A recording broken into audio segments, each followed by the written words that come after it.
মহাখালী থেকে সরলেন শিক্ষার্থীরা, 4.5 ঘন্টার অবরোধে চরম ভোগান্তি। ট্রাম্পের সঙ্গে কখনো কথা হয়নি, তবে রিপাবলিকান দলে বন্ধ আছে, আল জাজিরাকে ডক্টর ইউনূস। প্রধান উপদেষ্টার বক্তব্যে নির্বাচনের রূপরেখা না থাকায় আশাহত বিএনপি।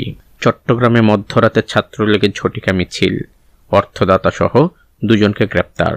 এস আলমের শেয়ার বিক্রি করে 10,000 কোটি টাকা আদায় করা হবে, ইসলামী ব্যাংকের চেয়ারম্যান। কেন্দ্রীয় ব্যাংক সবার আগে গ্রাহকদের স্বার্থ দেখবে, গভর্নর। শাহজালাল বিমানবন্দরে প্রবেশের সব নিরাপত্তা পাস স্থগিত।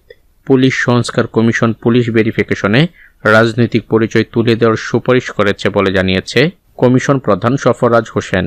সংবাদ প্রকাশ করা সাংবাদিকের ওপর হামলা, ছাত্রদল নেতা বহিষ্কার। আদালত চত্বরে হাত নাড়িয়ে ইনু বললেন, সবাই হাসেন আর আনন্দ করেন। চলে গেলেন পথের পাঁচালীর দুর্গাখ্যাত উমা দাশগুপ্ত।